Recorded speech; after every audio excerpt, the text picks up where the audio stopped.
ஒரு வார்த்தை இந்த 9 வருஷத்துல விமர்சித்தது கிடையாது. மற்றவர்கள் விமர்சித்தார்கள், கூட்டணியில் இருந்தவர்கள். மதிமுக விமர்சித்தது கிடையாது. அவர்களை தூக்கி பிடித்த உயரத்தில் எங்க கட்சி எல்லா ஊர்லயும் 10 பேராவது உறுப்பிருக்காங்க.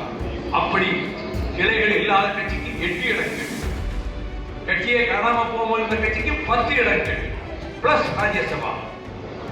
அதனால வேறு வெளியில்லாமல் இருக்க வேண்டிய நிலைமை ஏற்படும். எங்கள் சுயமரியாதையை, தன்மானத்தை கொஞ்சம் இழந்து விட்டுத்தான் 9 வருடம் நான் பயணிக்கிறேன். என்ன அளவுக்கு திமுக பாராட்டிய கூட்டணி கட்சி தலைவர்கள் எவராவது உண்டா? மேடைக்கு மேடை, கூட்டத்துக்கு கூட்டம் கட்சியை, திமுக கழகத்தை, அதன் தலைவரை சிலாகித்து பேசியிருக்கிறேன். திராவிட இயக்க வரலாற்றை சொல்லி இருக்கிறேன்.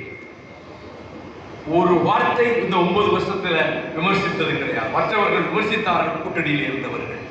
மதிமுக விமர்சித்தது கிடையாது. அவர்களை தூக்கி பிடித்த உயரத்தில் இப்படி போட்டு தலைவர் பாராட்டிட்டு இருக்காங்க. மேல ரொம்ப கோவப்பட்டவங்க உண்டு. இருக்கிற இடத்துக்கு நான் விசுவாசமா இருந்திருக்கிறேன். நாங்க கனவிலும் வஞ்சகம் நினைத்ததில்லை. ஆனால் எங்களை விட வலுப்புறைந்த கட்சிகளுக்கு அதிக இடங்கள், எங்களை போல எங்க கட்சி எல்லா ஊர்லயும் 10 பேராவது உறுப்பிருக்காங்க. அப்படி கிளைகள் இல்லாத கட்சிக்கு 8 இடங்கள், கட்சியை காணாம போகும்போது இந்த கட்சிக்கு 10 இடங்கள் பிளஸ் ராஜ்யசபா. எங்களுக்கு அதெல்லாம் கிடைக்கல, அப்படி கவலைப்படாது.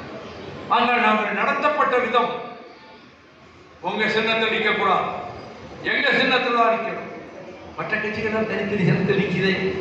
சிறுத்தைகள் நிற்கிறாங்க, கம்யூனிஸ்ட் நிற்கிறாங்க, முஸ்லீம் லீக் நிற்குது, தேமுதிக நிற்குது. எங்களுக்கு மட்டும் ஏன் இந்த தண்டனை?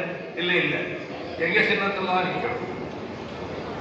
அதனாலே வேறு வெளியில்லாமல் நிற்க வேண்டிய நிலைமை ஏற்படும். எங்கள் சுயமரியாதையை, தன்மானத்தை கொஞ்சம் இழந்து விட்டுத்தான் 9 வருடம் நான் பயணிக்கிறேன். என்னை பற்றி இடித்து பேசுவது ரொம்ப அப்படி சர்க்கரை பாயாசம் சாப்பிட்ட மாதிரி. சாயங்கால டிவியில டிஸ்கஷன் பார்க்குறீங்களே, சம்பாஷணை, இந்த முன்மாலை பொழுது அரட்டை கச்சேரி, எங்கேயாவது எந்த தொலைக்காட்சியிலாவது நாம் தமிழ்நாட்டை காப்பாற்றி கொடுத்த வாழ்வாதாரங்களை பற்றி ஒரு சொல் அந்த பேச்சாளர்கள் சொன்னதுண்டா? கிடையாது. அப்படின்னு கவலைப்படுது. ஆனா மறைமுகமா குத்தலா எங்களை விமர்சனம் பண்ணுவாங்க, இனியும் பண்ணுவாங்க, அதிகமா பண்ணுவாங்க. மற்றும் ஆப் ஸ்டோரில் இருந்து பாலிமர் செயலியை QR கோடு மூலம் பதிவிறக்கம் செய்யுங்கள். செய்திகளை உடனுக்குடன் பெறுங்கள்.